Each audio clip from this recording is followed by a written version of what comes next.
Hay veces que las causas del fallecimiento son un poco más complejas que lo habitual. En el vídeo de hoy vas a ver a 3 importantes figuras históricas y las razones de sus extrañas muertes. Julio César. Julio César nació el 12 o el 13 de julio del año 100 a.C. y murió 15 de marzo del 44 a.C.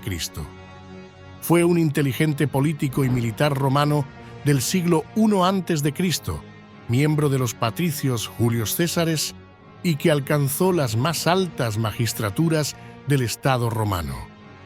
Después de vencer a los sectores más conservadores del Senado en la Guerra Civil, dominó por completo la política de la República.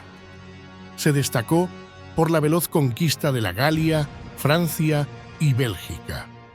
Invadió Italia y obtuvo la victoria total en la Guerra Civil, que se extendió por todo el Mediterráneo.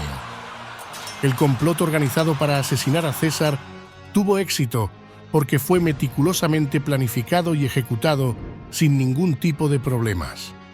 Generales como Décimo, Casio y el veterano comandante Trebonio llevaron adelante el plan con precisión militar. Todos los conspiradores habían decidido acabar ellos mismos con la vida de César en lugar de contratar asesinos, demostrando así la seriedad del propósito que los motivaba, y al realizar el homicidio en una reunión del Senado, lo convirtieron en un acto público en lugar de una venganza privada. La operación llevada a cabo fue de carácter profesional hasta en la elección de las armas que iban a utilizar los asesinos. Los conspiradores atacaron a César con dagas y no con espadas. Las dagas no solo eran armas cómodas y muy prácticas, sino también honorables. Sin embargo, los partidarios de César consideraban a los asesinos de su líder delincuentes comunes y los acusaron de haber utilizado el sicae, una hoja corta y curva que tenía connotaciones negativas por ser una navaja o cuchillo de movimiento. La historia real de la muerte de César fue registrada por varios escritores en ese momento, algunos presentes en el asesinato. Las diversas historias del crimen cometido y la posterior historia de Roma dan una base cierta para comprender las razones y, finalmente, poder apreciar las consecuencias del acto.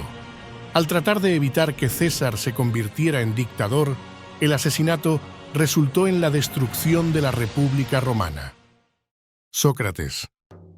Sócrates fue un filósofo clásico griego que vivió entre los años 470 a.C. y 399 a.C. Fue maestro de Platón, quien a su vez tuvo como discípulo a Aristóteles. Los 3 son los representantes más importantes de la filosofía de la antigua Grecia. Hasta la fecha, no se ha hallado ninguna evidencia de que publicara algún escrito de su autoría, y los detalles de su vida se conocen en gran medida gracias a los diálogos de Platón. Pasó buena parte de su vida discutiendo con los habitantes de Atenas sobre temas como la justicia, la verdad o la belleza. Sócrates luchó por la obediencia de las leyes al tiempo que criticó algunos aspectos de la democracia. Tenía una visión muy particular de la religión y defendía que era más importante vivir las virtudes que el culto a los dioses. La mayéutica es un método que él mismo aplicó que se basa en que el maestro hace que el alumno descubre por él mismo los conocimientos a través de una serie de preguntas. Nunca participó activamente en la política, aunque sí cumplió con sus deberes como ciudadano de Atenas. Sirvió como soldado de infantería en diferentes batallas. En el año 399 a.C., fue condenado por su postura contra el Estado y la religión establecidas. Sus creencias metafísicas planteaban la existencia del ser humano sin la necesidad de tener el consentimiento de ningún dios, aunque él tenía una gran devoción por los dioses. Le acusaron de corromper la moral de los jóvenes y de ir en contra de los principios democráticos, y en el juicio fue declarado culpable y condenado a muerte. Murió a los 71 años envenenado por cicuta. Una de las frases más icónicas de este filósofo fue la siguiente: Mantén un buen ánimo acerca de la muerte y haz tuya esta verdad, que nada malo le puede pasar a un hombre bueno, ni en vida ni después de morir. Rasputín. Rasputín, también conocido como el monje loco, es uno de los personajes más emblemáticos de la historia, un sanador místico, un brujo y un profeta. Trabajó como consejero del zar de Rusia y su papel fue determinante para la caída de los zares. Bien conocido por sus poderes curativos milagrosos, no creía en la higiene personal.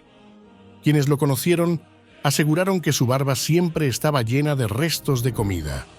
Rasputín nació en el año 1869 en la aldea Pokrovskoye, situada en Siberia. Desde temprana edad era conocido como el niño raro.